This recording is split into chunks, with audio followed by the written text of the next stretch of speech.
এই অনেকগুলা তো নেওয়া এই কি আল্লাহর গাছ এত পরিমাণে মাছ দেখা যাচ্ছে দেন অনেকগুলা মাছ রে। এ বাজি হয়ে যাবে আজকে আজকে এটা করবো উস্তাদ, এই মাছ যদি আজকে চরচরি তো বড় বড় চাকা করে ঠিক ওই আছে, বাসা সারো যদি একটা বিরিয়ানি হয়ে যায় এই মজাটা কেমন হবে?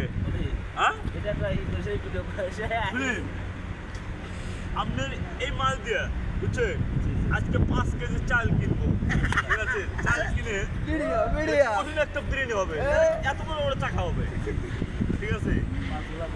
চাকাটা পরিমাণে কিন্তু অনেক কম দিব, ঠিক আছে? হ্যাঁ? না, অসাধারণ। এত বড় বড় মাছ, ঠিক আছে? আর চাকা হবে এত বড় বড়, অসাধারণ।